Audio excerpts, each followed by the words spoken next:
Have you ever wondered what the secret is for a campaign that lasts over 2 decades? On the screen, you see a sharp industrial title slide with a vibrant orange and blue dividing line cutting across a dark furnace background.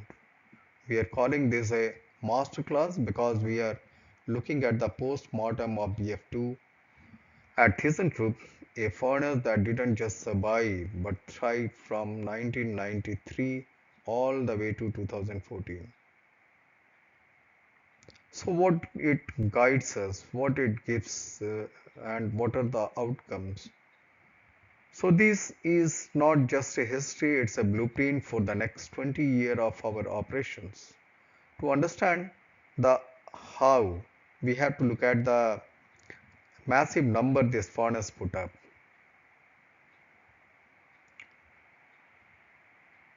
So coming to the slide titled with the 78 million ton benchmark.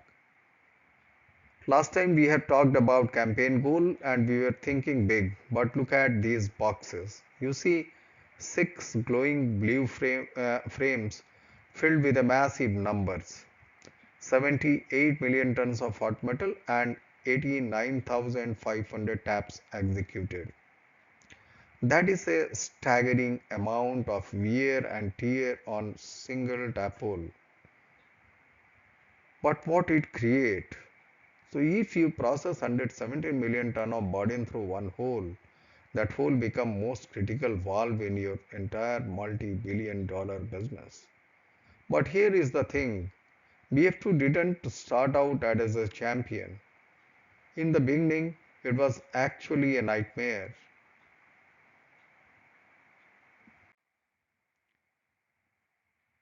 So coming to the slide on 1993-2001 crisis, here is the thing.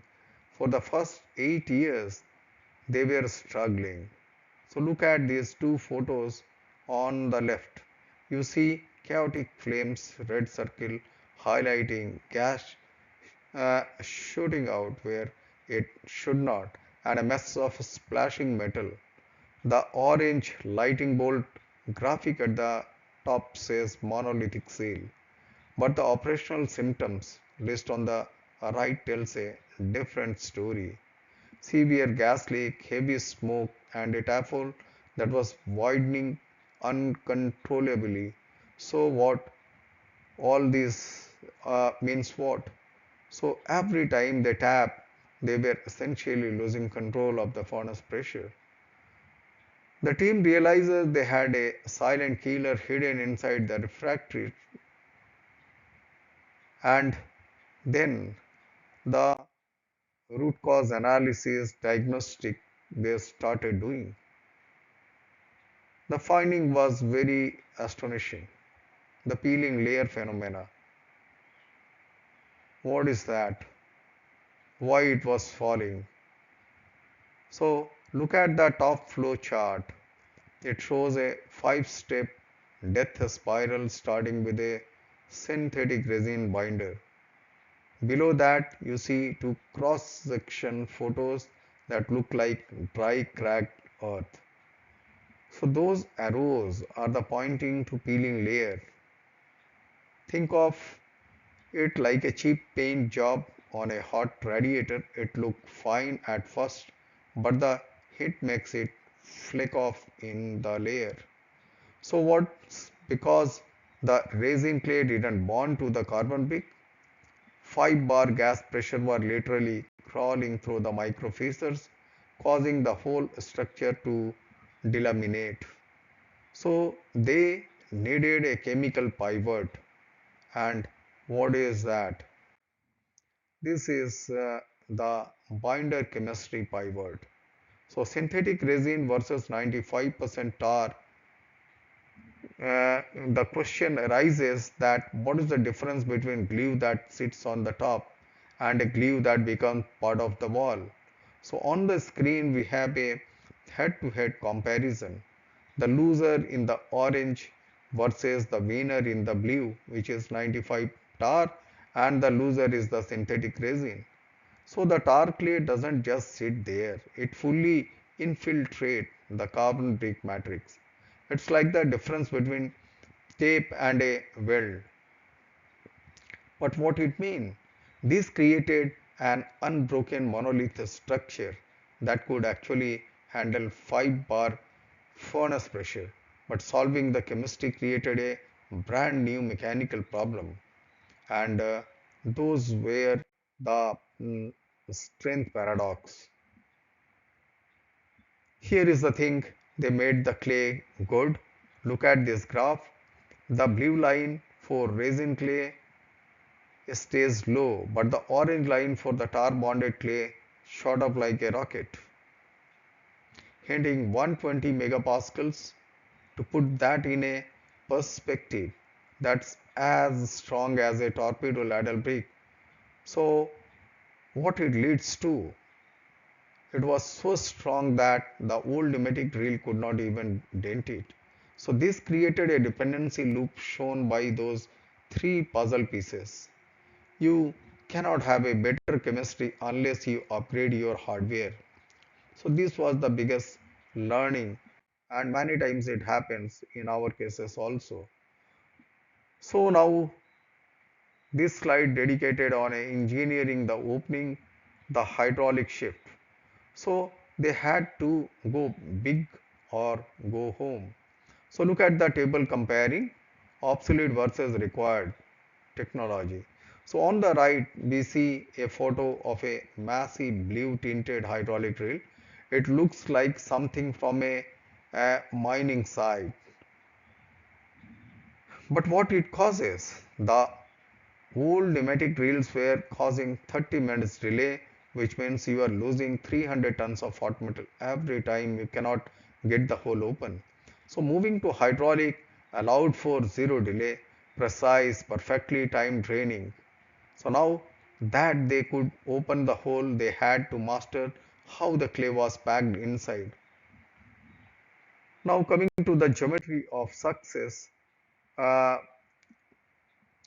so on the left is a colorful diagram of a mudgun nozzle. It looks like a rainbow colored funnel.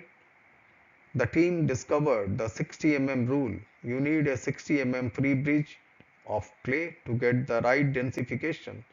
So what it gives us. So think of it like a packing a snowball. If you do not squeeze it hard enough, it falls apart. If you squeeze it perfectly, it talks solid. This geometry ensured the clay was dense enough to stop the iron, but soft enough to be drilled again. So these were the overall learning from the happening.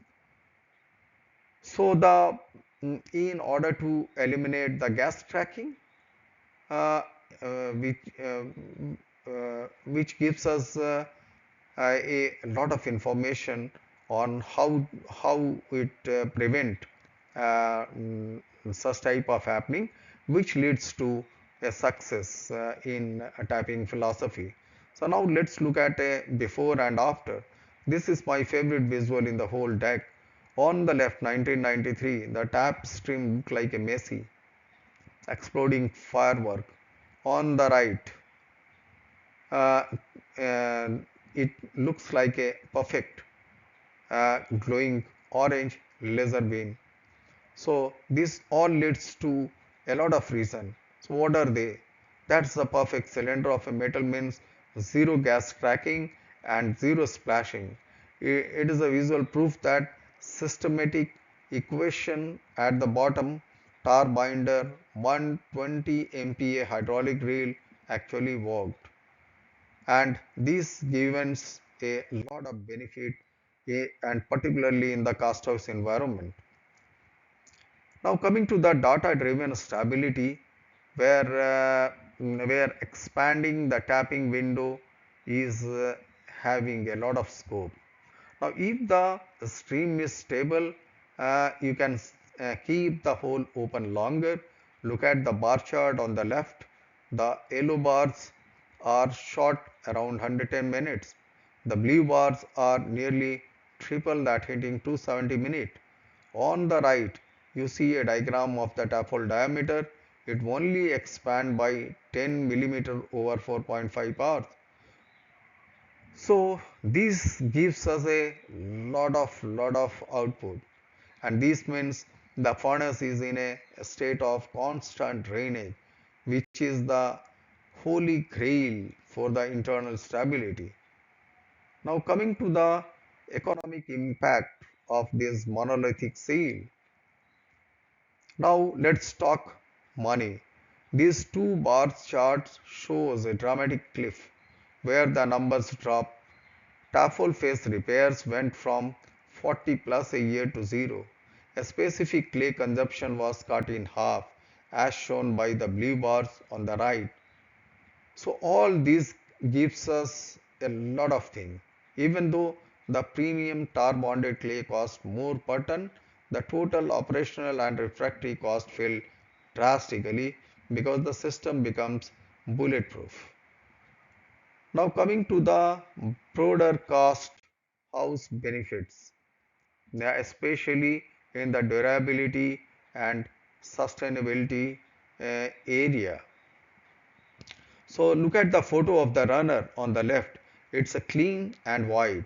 Because the flow was stable, they achieved a 30% rust reduction because there was no more chaotic splashing. They even started a circular economy using 15% recycled refractory material in secondary runner so that you are running a cleaner, uh, and more sustainable plant just by fixing the way you plug a hole. So, the TKSE philosophy is that we will end on the tapping performance.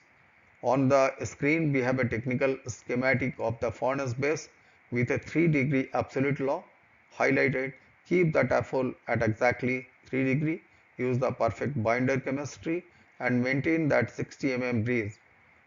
So all these result us into a lot of tangible results, and this is not just a theory anymore, it's an undisputed blueprint that carried BF2 through 21 years of success. So let's take this blueprint and apply it in our own campaign starting tomorrow.